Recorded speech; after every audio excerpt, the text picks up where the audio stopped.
Friends, so I'm walking down the street and suddenly I'm thinking, I want to have this in my collection. I know, weird, but inspiration can come from every direction when you're a modeler. And when you think about it, a cobblestone road or a walkway is a playground full of textures, shapes, colors, and just, weathering possibilities, not to mention various details we can add. So, let's build one from Styrofoam. As usual, I started by making the basic building blocks on my Proxxon heat cutter. Again, before I started scribing, I made a sketch with various cobblestones. This makes everything much easier, so it's always good to make one. Most of the scribing techniques are gonna be a review of what I've shown you 2 weeks ago on the French house. Just a lot easier because, well, it's just a flat plane, not a house. But this is why I find sketching the overall layout so important. Of course, it could be easy to have one type of cobblestones and apply them over the whole area in the same pattern, but why let the opportunity slip when we can be more creative, right? Also, putting the idea down on paper often helps me to form a plan about the overall workflow, so to say. So, in this example, I knew it would be easier to start with the curb, and once that was done, I could make a square grid, which I would then turn into individual cobbles or stone tiles, laid down in this crisscross pattern. This unknown styrofoam which I found in my shed is a bit hairy and heat-proof, so the only way to enlarge the gaps is by using something like a toothpick. To get rid of the hairy texture and instead make the surface more uneven, rock-like, stippling with an old, completely destroyed brush is the way to go. In fact, I destroyed this brush when I was texturing the roof tiles on the house. There are good foams, and then there are next level foams, such as this one. I mean, check out how smooth it is. The surface is almost glossy. Also, I'm gonna include a manhole cover, and here I made the circle first. Then I carved the cobblestones around it, and only then I scribed the road. There's also gonna be a drain, which I quickly designed and 3D printed. There's actually a long story behind the manhole cover, but basically, in my haste, I modeled an Indian one without realizing it, and after it was brought up on my Patreon, I made another one, this time more accurate for a French diorama. The 3D files are available on my Patreon, by the way, including the Indian cover in case you're interested. So, after everything was done, I could glue it to the base using PVA, and it was ready for painting. Now, the base coating was carried out with this dark grey color with a slight touch of brown. It's called graphite from the AK 3rd generation line, but normally I wouldn't care because there are no exact paint callouts when you're working on something like a cobblestone road. I just really like it for anything stone or concrete related. Okay, here's one thing. I'm totally obsessed with adding variation to everything that's scribed into styrofoam, so obviously I painted every stone in a slightly different shade. Most of the time it doesn't make a huge difference in the end, but it makes me sleep better at night, and that's a hard fact. I wouldn't feel good about it otherwise. Obviously, it's not necessary to go all out and paint every piece in a different tone, but some variation is obviously good. For example, the curb is a feature that always stands out in real life. Usually you'd see specific paints mentioned in the bottom left corner of my video, but this time, again, it's not very important because there's just way too much variation in real life and literally anything can be used. So let's now add the dirt between them. Fine sand is an excellent material for this because it's easy to control and it has a nice texture.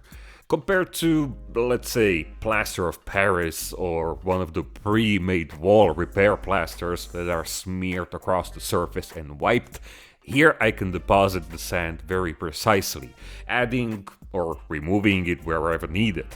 It can be fixed with, anything that's liquid and it sticks things together. I like ballast freeze from VMS because it doesn't attack the foam or the paint. And it comes in a nice dropper bottle, but otherwise diluted PVA or gravel and sand fixer will also do.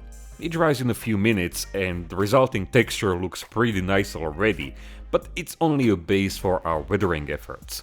The first step is not exactly a weathering technique, but it sort of ties everything together and gives the surface a more authentic finish.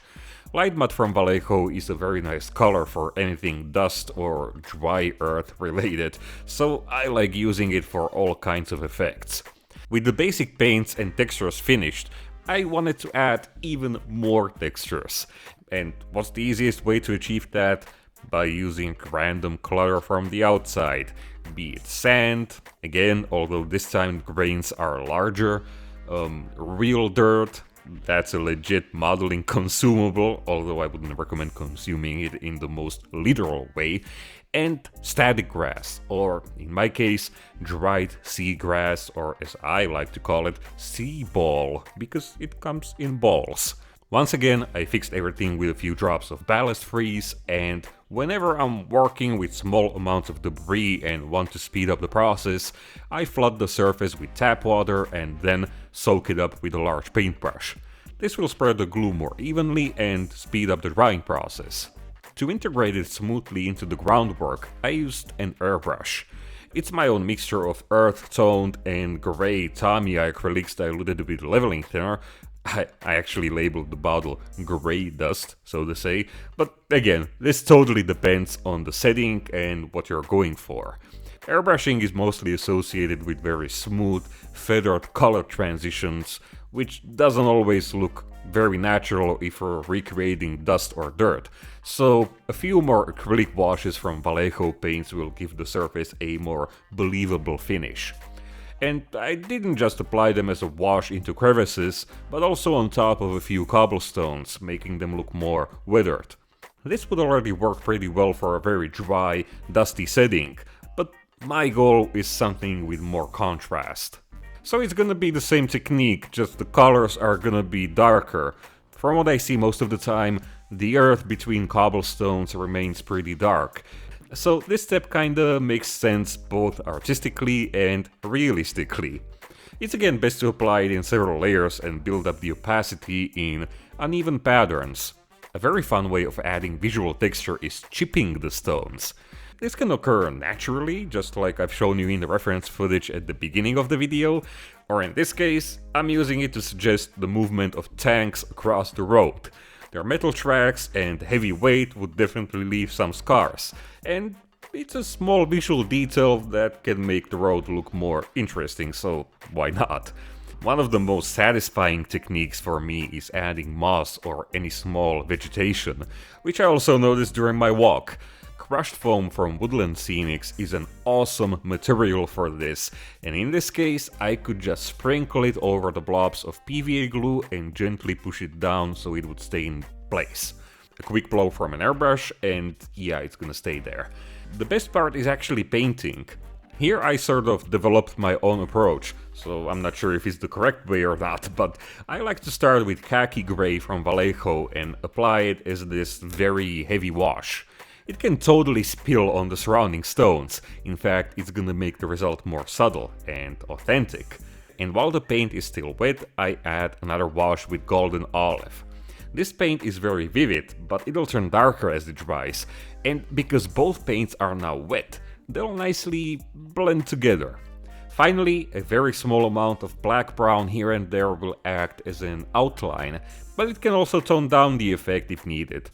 Once all three paints are dry, I sometimes go over the plant life again with the green paint, just to make it, more vivid, but that's pretty much it. It's so simple and so fun. The metal details are also very easy. Actually, check out how they can be finished in only 4 steps. A base coat using the same graphite color as before. Now, a heavy enamel rust wash. The dark rust color is the most important. The brighter one, the light rust wash, is there just to add some, subtle variation. And once they're dry, I flooded the surface with light mud again. It's acrylic over enamel, so there's a little bit of surface tension, and the paint sort of needs to be worked into the surface.